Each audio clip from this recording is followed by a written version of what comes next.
Hello and welcome to Socialism, the weekly Marxist analysis podcast from the Socialist Party. The Tories proposed reform of the Gender Recognition Act to simplify the process by which trans people have their gender recognised has provoked controversy and debate. This hasn't just been among establishment politicians, but also within the trade union and labour movement. So this week, we're busting the myths of what the proposals actually mean, and discussing how a socialist programme can cut across divisive ideas about supposedly competing rights. Over to Sarah Rack. I'm here today with Sarah Sachs-Eldridge, who is the national organiser of the Socialist Party. Hi, Sarah. Hey, Sarah.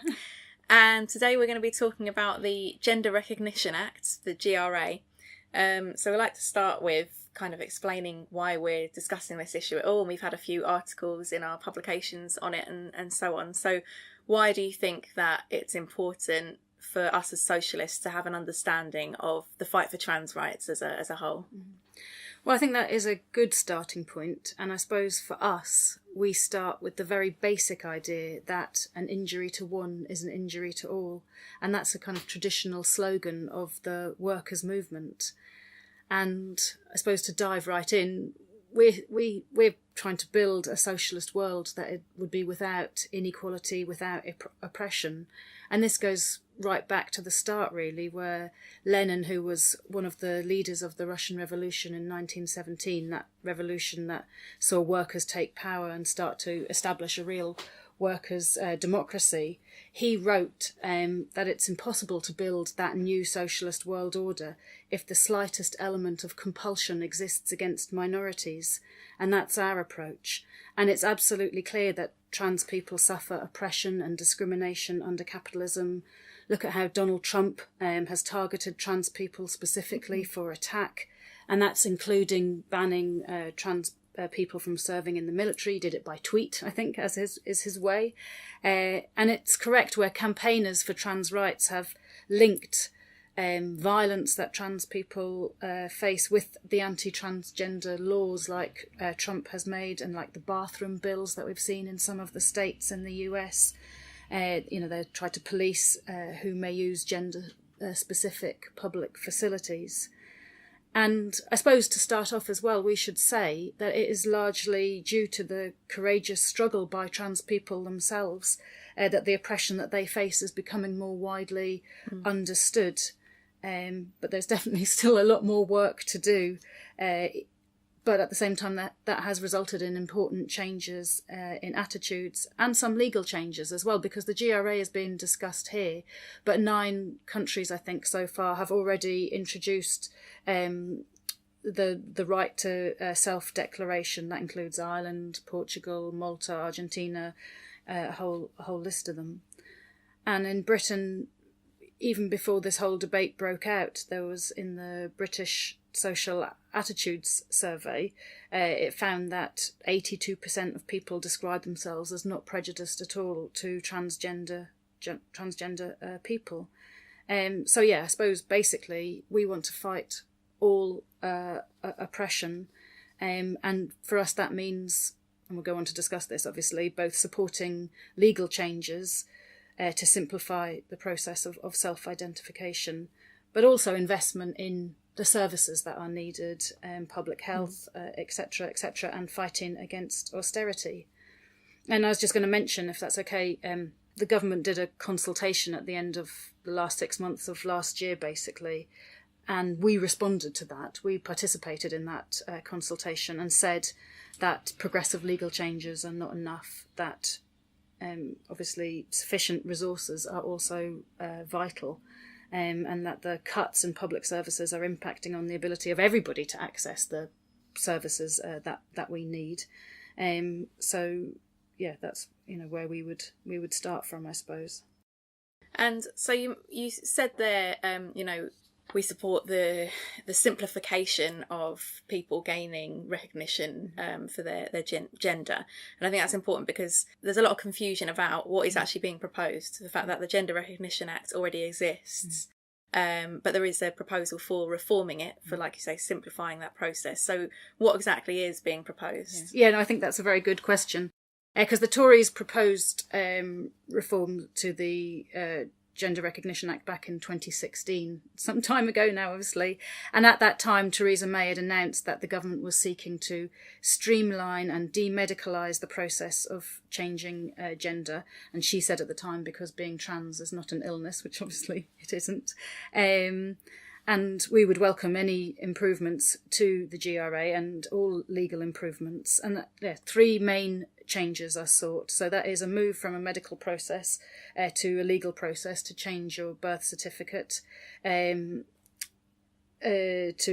reduce the age from 18 to 16, and for non-binary people who don't define themselves as exclusively male or exclusively female to be legally recognised. But surprise, surprise, the Tories have proved themselves extremely unreliable allies. And as you can see in that proposal, there is nothing, no question of dealing with the LGBT action plan that shows the major needs of trans people, such as NHS mental health services not being funded, etc. And the research even by the Government Equalities Office in 2016 found that LGBT specialist services are at significant risk as a result of Tory cuts. So those things are not included, not proposed as improvements to the 2004 Act. So you also said in your introduction that our starting point really is that we're against all forms of oppression, and it's very clear that trans people do face oppression. And how is that manifesting itself, particularly at the moment? Yeah, I mentioned the British Social Attitude Survey, which showed, the overwhelming majority of people not prejudiced, but that's not universal. And there was a survey by an employment law firm that found a third of employers said they'd be less likely to employ a transgender candidate for a job, and a further 47% admitted that they would be unsure about hiring such a person. And that contributes to a situation, I'm just going to give a few statistics because I think they're important, a situation where, for example, in 2012, the Trans Mental Health study found that 81% of respondents, and I think this is incredible, 81% of respondents feared and avoided certain social or public situations, such as gyms, public toilets and shops. What an impact that would have on your life. 38% had experienced sexual harassment, 37% physical threats or intimidation for being transgender. A 2017 Stonewall YouGov survey found that 41% of trans people had experienced a hate crime or incident because of their gender identity in the previous 6 months. In the US, there's statistics, almost half experienced depression and anxiety, 41% are estimated to have attempted suicide. Closer to home, Glasgow and Clyde Rape Crisis reports that transgender people experience sexual violence at a disproportionate rate and then also find support more difficult to access. And horrifically, Stonewall reports that between 2008 and 2014, 1,612 trans people were murdered across 62 countries. And then, of course, we know that black and minority ethnic trans people face even greater oppression. So I think those statistics speak to a world of oppression, inequality and suffering that is, requires a response from the from socialists, from the labour movement, from trade unions and so on. Yeah, no, they're really devastating statistics, and obviously support what you said about the need for us to support all steps forward as we are with the GRA reform. Then I suppose people might be surprised that this proposal is being made by a Tory government, and it's definitely the case, isn't it, that the Tories have a truly terrible record, actually, on LGBT rights. Absolutely. I mean, I've already mentioned the impact of Tory austerity on LGBT services, which is devastating, but their record goes way back. It's over 30 years now that the Local Government Act in 1988 was enacted in England, Scotland and Wales by Thatcher's Conservative government, and its introduction had a major impact, especially on young LGBT plus people, and as a result of that, young people especially suffered, because it was about the schools and so on, they suffered an epidemic of name-calling at best, with many experiencing physical attacks for their sexuality as well. many LGBT plus students would hear about their sexuality for the first time in relation to HIV and AIDS, not, open sex education in school and so on. And today, young LGBT plus people are more likely to experience mental health problems and are twice as likely to self-harm or attempt suicide. And that is part of the legacy of this Act, Section 28, of Thatcher and the Tories. And just to mention, actually, that Section 28 was then repealed under the Blair New Labour government in 2003 after years of campaigning and fighting, especially by LGBT people themselves, but also by trade unionists. But that repeal failed to take any steps to undo the damage of Section 28. And a decade and a half later from its repeal, teachers and students are still having to fight for sex education that positively includes LGBT plus issues. So that's just, a big example, but there's more obviously as well. Yeah. So that history then kind of exposes that it's not a wish from the Tories to, give everyone a nice life or something. So why are they proposing this? What is a step forward with the GRA? Yeah, you're right. They are absolutely unreliable allies for LGBT people, for women, for anyone who faces oppression in capitalist society.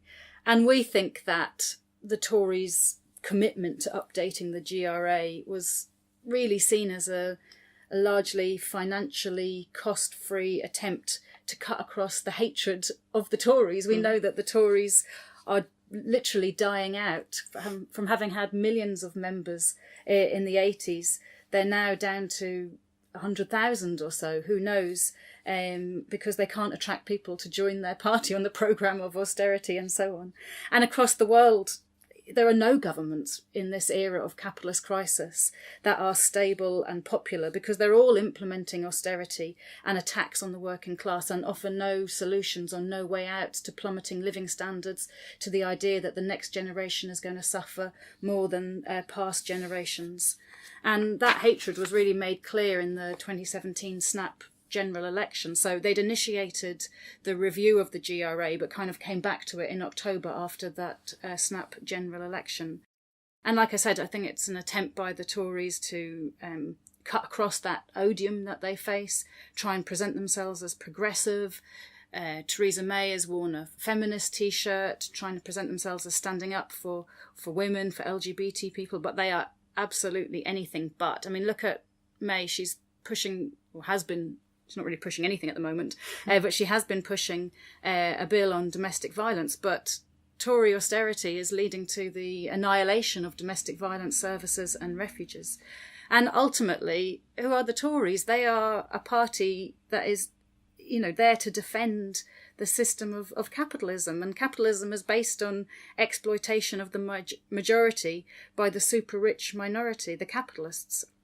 And it therefore has inequality and oppression woven into its very fabric. We can see some legal changes come through, but in reality that their system will mean suffering, greater suffering, cuts and so on. And those legal changes can only be, fought for really on the basis of mass movements, mass pressure being built up. And then even on the legal changes, the Tories do expose themselves, don't they? Because they have kind of shown that they're not reliable allies on this issue in the process of the consultation, haven't they?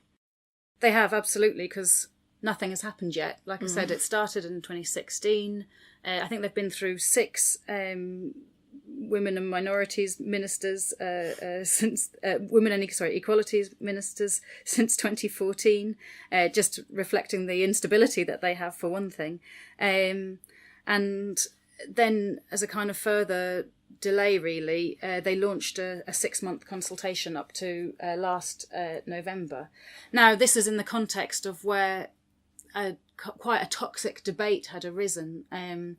And just to say a bit about that, because some opponents of the GRA reform had attempted in that course of that debate to, what I would say, really kind of weaponise the Equalities Act of 2010, and to say that the right to self-identify for trans people would undermine equality legislation for women and undermine women's services. We utterly reject that argument, and we'll go on to talk about that hopefully a bit. But just even on the Equality Act, what is the Equality Act? It's the kind of combination of 4 previous acts, including race relations, the Equal Pay Act of 1968. So, rights that had been legal changes to the law that had been really fought for by movements of working class people, the Ford's Dagenham workers, obviously, in particular in relation to the women workers in relation to the Equal Pay Act. And it was, that legislation was an expression of women workers overcoming the argument that their rights would be an infringement on male workers' rights, and winning the trade unions to that idea, the need to, unite in struggle and cut across the ability of the Ford's bosses to play men off against women workers. And that's very rich in lessons, I think, for us today. And the government consultation really took its lead from that quite divisive approach of saying the trans rights to self-identify was a threat. So in her introduction to that consultation, Penny Mordaunt, the Tory MP who's the current Women and Equalities Minister, who's also been involved in the closure of fire services and so on, she wrote, well, to call it disingenuous is probably kind, but anyway, she wrote in the introduction to that we particularly want to hear from women's groups who we know have expressed some concerns about the implications of our proposals. To be clear, this consultation focuses on the Gender Recognition Act. We are not proposing to amend the Equality Act 2010 and the protections contained within it. But then, of 22 questions 12 through to 19 are all about what respondents believe might be the impact on the Equality Act. For example, number 12, just to pick it out, do you think that the participation of trans people in sport, as governed by the Equality Act, will be affected by changing the Gender Recognition Act? Well, in our submission from the Socialist Party to that, what we have to say is that that's a sham question, isn't it? A sham consultation.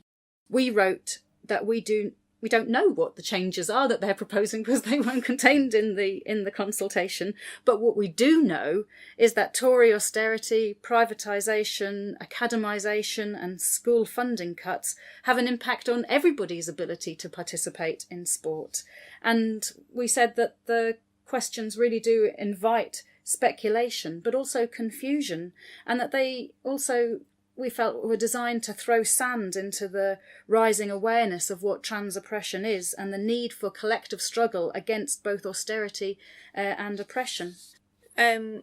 So, you kind of described there the toxic debate and kind of exploiting it in a way to exploit people's fears about services and so on. Right. And I think it might have surprised some people that that's not only amongst like the representatives of the capitalist class, MPs and so on, that controversy has been going on, that there's been a really sharp and toxic debate in the workers' movement as well. Why do you think that that's come up? Yeah, no, that's right. And it's, really unfortunate that such a toxic debate has opened up, but it has, and we have to deal with it. And unfortunately, it's been because, some of the people who've sort of taken a lead so far have framed the debate within the idea of that there are irreconcilable and competing rights by different oppressed groups in society. And I suppose, again, our starting point on that is that under capitalism, the wealth and power in society is concentrated in the hands of the richest few. And the Tories then tell us that there are insufficient resources to meet all our needs. We've seen that from the Condemns, launching the campaign of skivers and scroungers.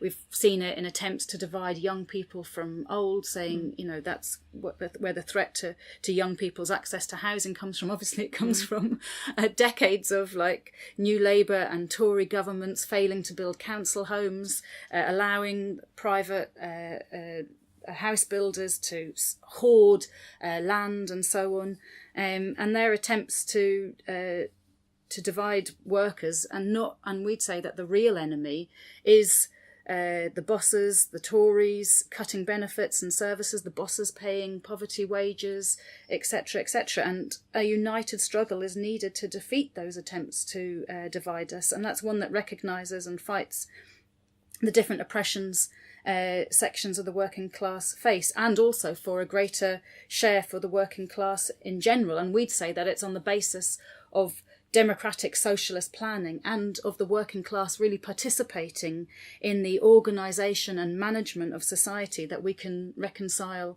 those different needs.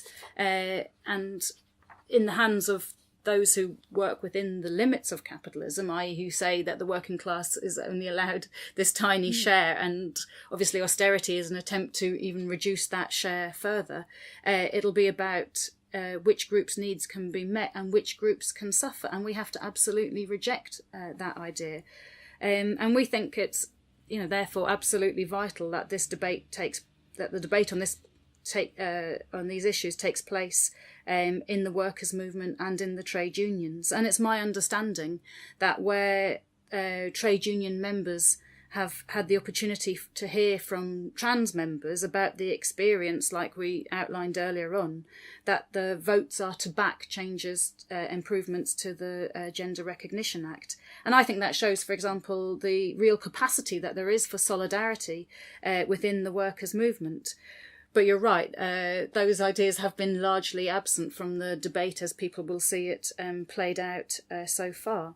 And we have to recognise that there is a real fear. So particularly, as I said, Penny Mordaunt has played on this idea that has been put out that women are going to suffer. And we have to recognise that there is a real basis for women's concerns, that their rights, access to services and safety are being compromised, because they are by Tory austerity. And so we don't accept that it's a threat from trans people gaining legal rights, but from the cuts that are being made and from the sexism that exists within capitalist and class society. And I was just going to use an example that people may or may not have seen, but it was in the Financial Times, where it highlighted how, this comes back to one of the key parts that's been discussed is the question of toilets. And in 2016, the decision was made by the Barbican Cultural Centre in London to convert some women's toilets into gender-neutral facilities, and that kind of prompted quite a bit of debate, confusion, chaos, and obviously queues, because women already have to queue for toilets. There's never enough toilets for women in places like that. And, instead of, we'd say, addressing that there aren't enough women's toilets and constructing gender-neutral bathrooms in addition, the Barbican's impulse was to make a cut. So, we would say that we need a movement that is going to fight for adequate toilets, adequate public services, adequate domestic violence services and rights for all. And let's not forget, there's not a lack of, finance in society. In 2017, the billionaires made more money in that year than any in recorded history. And just bringing it on from toilets onto the question of domestic violence services, because that's what's been raised elsewhere as well. So on that issue, we would say that first and foremost, the struggle to keep domestic violence services open is the first task, but also to make them safe for all the service users and the workers within them. And listeners might have seen that Women's Aid in Scotland did a broad survey of service users and workers, and on that basis have got an inclusive approach where the services are open to all women fleeing violence, including trans women who self-identify. Now, added to that, they say that robust screening processes in refuges are absolutely vital to ensure that the perpetrators of violence are not able to enter refuges or find out information about residents, whatever their gender. And such a screening process would also, be necessary to assess risks at all stages to ensure the safety of all. And that includes women who may be at risk to themselves or others being referred to separate support services. But screening services, separate services, they're questions of resources, aren't they? And staff, secure and ongoing funding, because funding for so many of these services is very precarious. We want it to be publicly funded under, council control, permanently funded, and the expansion of public services obviously is required. And that is linked to the question of ending austerity, of fighting for needs budgets in the council. So we've got services that meet the needs of all groups in society. And we would say that linked to that, the starting point for that struggle against austerity and the struggle for the resources that we all need is fighting for the maximum unity of the working class and struggle to secure them. And that Financial Times article finishes, with a warning that as the government's public consultation on reforming the 2004 Gender Recognition Act comes to a close, it should be mindful that pitting citizens against one another will only polarise and divide our societies further.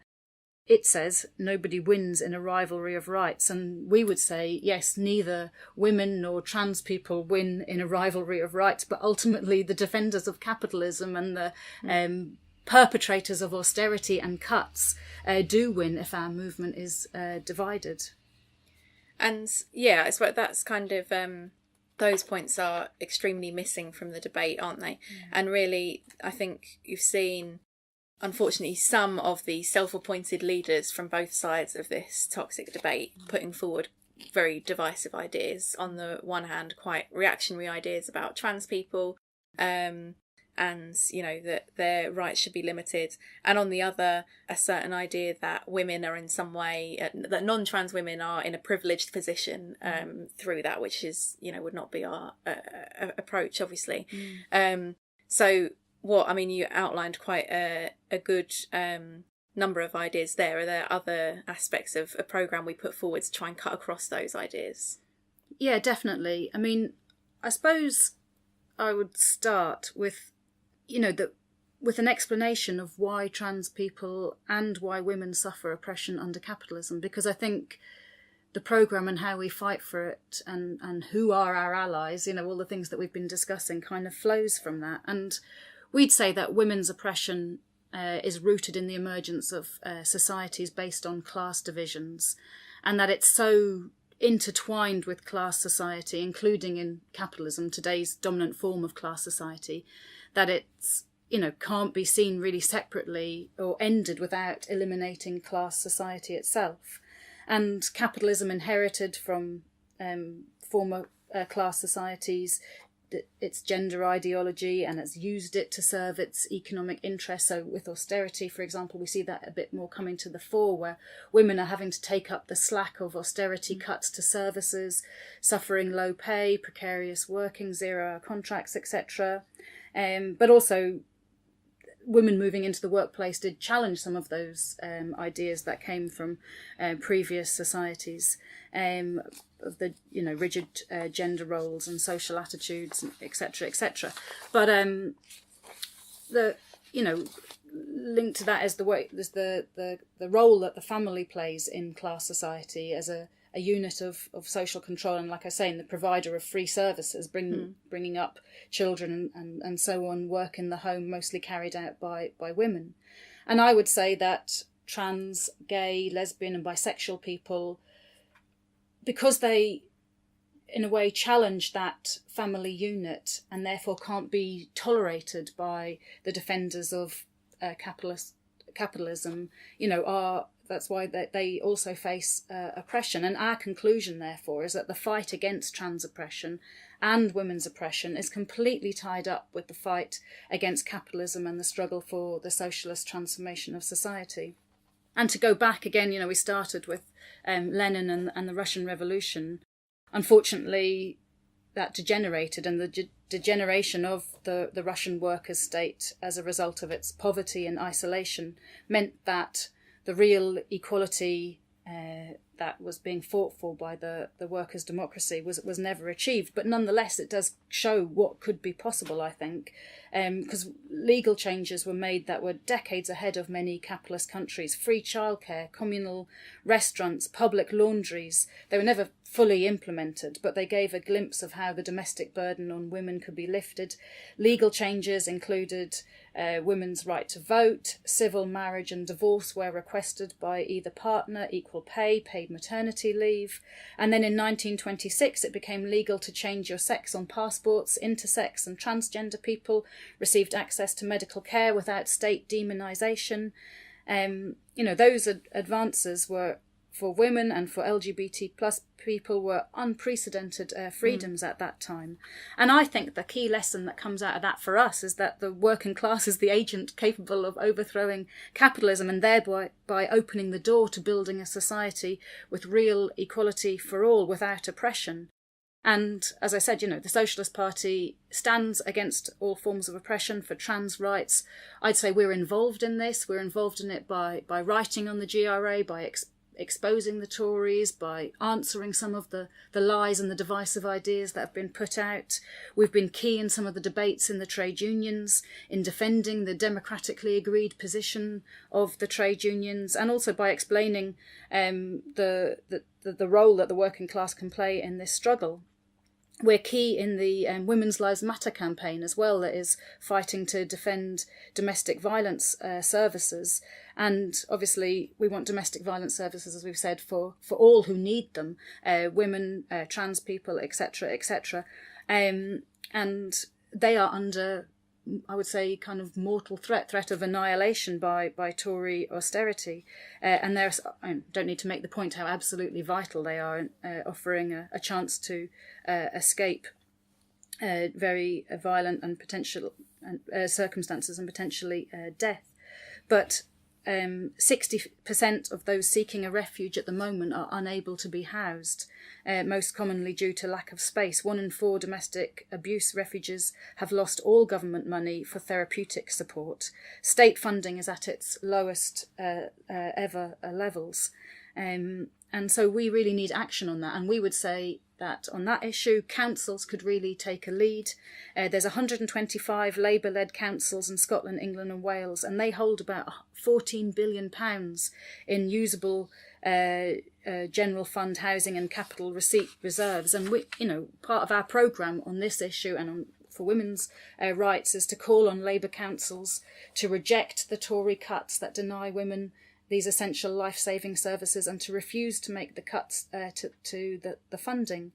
And Women's Lives Matter correctly calls on Labour councils to set budgets based on needs, to use those reserves and borrowing powers to fund it. And we think that a clear pledge from Shadow Chancellor John McDonnell would give confidence to those Labour councillors who really want to defend women. And the campaign is launching a petition to call on John McDonnell to guarantee that an incoming Labour government would replenish any reserves a Labour council used to avoid cuts to domestic violence services and refuges now, and underwrite borrowing made for the same purpose.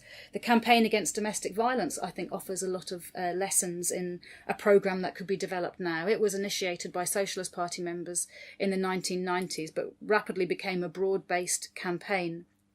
And it established for the first time domestic violence as a workplace and trade union issue, and won workplace rights. Councils adopted policies on domestic violence. Obviously, they're things that we need to try and re-win, and we hope that working with Women's Lives Matter will be a way to do that. Housing is a key issue for trans people, especially young people, and our programme for rent control, for a mass programme of council house building, we think is really key. We stand for an NHS that provides the services needed by all, absolutely central and key to the fight for trans equality, so fully publicly funded and free at the point of use. Kick out the privatisers in the NHS, and we've played an important role in many parts of the country in being able to mobilise large numbers of people to successfully defend services that were under threat from cuts and closure. And like I've mentioned a few times, I think, but it's absolutely key. Fighting austerity is key to the fight for trans rights, free education, and obviously linked to that is the urgent need to fight. We want mass action, mass demonstrations and strikes to push the need for a general election urgently, to get the Tories out, and to fight for a Corbyn-led anti-austerity government. And that would have to be linked to the need to transform the Labour Party, because within the Labour Party you've got the likes of Caroline Flint and so on, who've intervened to say, on the side of this idea of dividing trans people and women and others as well. And we know the role that the Blairites play in trying to divide workers, but also that their programme is austerity light, is to attack Corbyn and so on. So, we would stand for mandatory reselection to kick out the Blairites, the rebuilding of democratic structures to transform the Labour Party so that it can fight for a programme that would meet the needs of all, a socialist programme. We believe that should be starting with the nationalisation of the banks, the commanding heights of the economy, to start to build and to be able to democratically plan the economy in the interests of all. So, we fight on every front, really. We fight for trans rights, we fight for not just legal rights, but the right to live a life free from austerity, the cuts, the misery that comes from capitalism. Yeah, absolutely. I think you've given a good outline there of how this battle links to many of the others that we're involved in, and there's definitely issues there that we should come back to in future episodes. I think particularly we should probably look at having an episode on the roots of women's oppression, and maybe one on the Women's Lives Matter campaign and lessons of the campaign against domestic violence as well. So thanks very much for joining us, Sarah. Thank you very much. For links to some of our articles and more related to the GRA, head over to the episode notes at socialistparty.org.uk/podcast. And if you like what you read there and want to receive our publications regularly, you can subscribe to the Socialist newspaper and Socialism Today magazine at socialistparty.org.uk/subscribe, as well as subscribing to this podcast in your podcast app. We'll leave you with a brief clip from this weekend's Tories Out demonstration and the lively Socialist Party and Socialist Students Bloc, accompanied by drumming from the Refugee Rights Campaign. Please email socialismpodcast at socialistparty.org.uk with your campaigning clips, including short interviews for future episodes.